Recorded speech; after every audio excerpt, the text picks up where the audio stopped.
மழை பெய்யும் இரவு.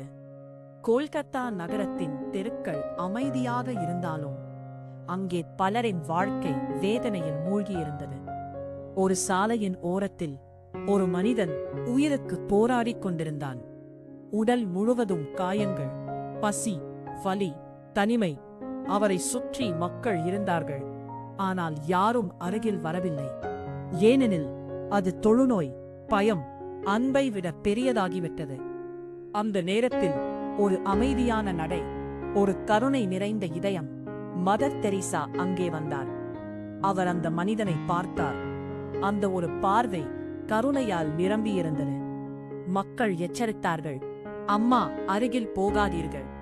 ஆனால் அவர் அமைதியாக அவரின் அருகில் அமர்ந்தார். அவர் மெதுவாக அந்த மனிதனின் கையை பிடித்தார்.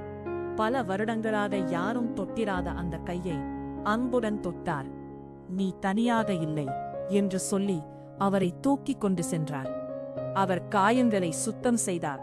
ஒவ்வொரு தொடுதலிலும் அன்பு இருந்தது. பசியால் வாடிய அந்த மனிதனுக்கு தன் கைகளால் உணவு ஊட்டினார்.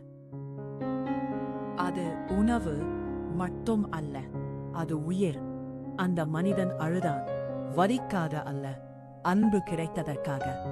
அவர் ஒருவரை மட்டும் காப்பாற்றவில்லை, நூற்றுக்கணக்கானவர்களுக்கு அன்பாக மாறினார்.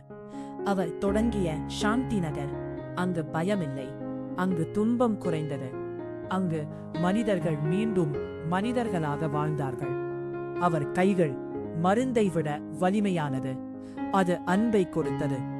ஒருவர் கேட்டார், இப்படி அவர்களை நீங்கள் எப்படி தொட்டு கவனிக்கிறீர்கள்?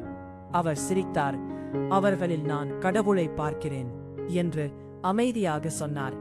ஒரு கையில் உணவு, ஒரு கையில் மருந்து, ஆனால் இதயத்தில் எல்லையற்ற அன்பு. இன்று வரை ஒரு துன்பப்படும் மனிதருக்கு நாம் உதவும் போது அங்கே இன்னும் அன்னை தெரசா வாழ்கிறார். அன்பு ஒரு மனிதனை மட்டும் காப்பாற்றாது, ஒரு உலகையே மாற்றும். நம்ம சேனலை லைக் அண்ட் சப்ஸ்கிரைப் பண்ணுங்க. நன்றி.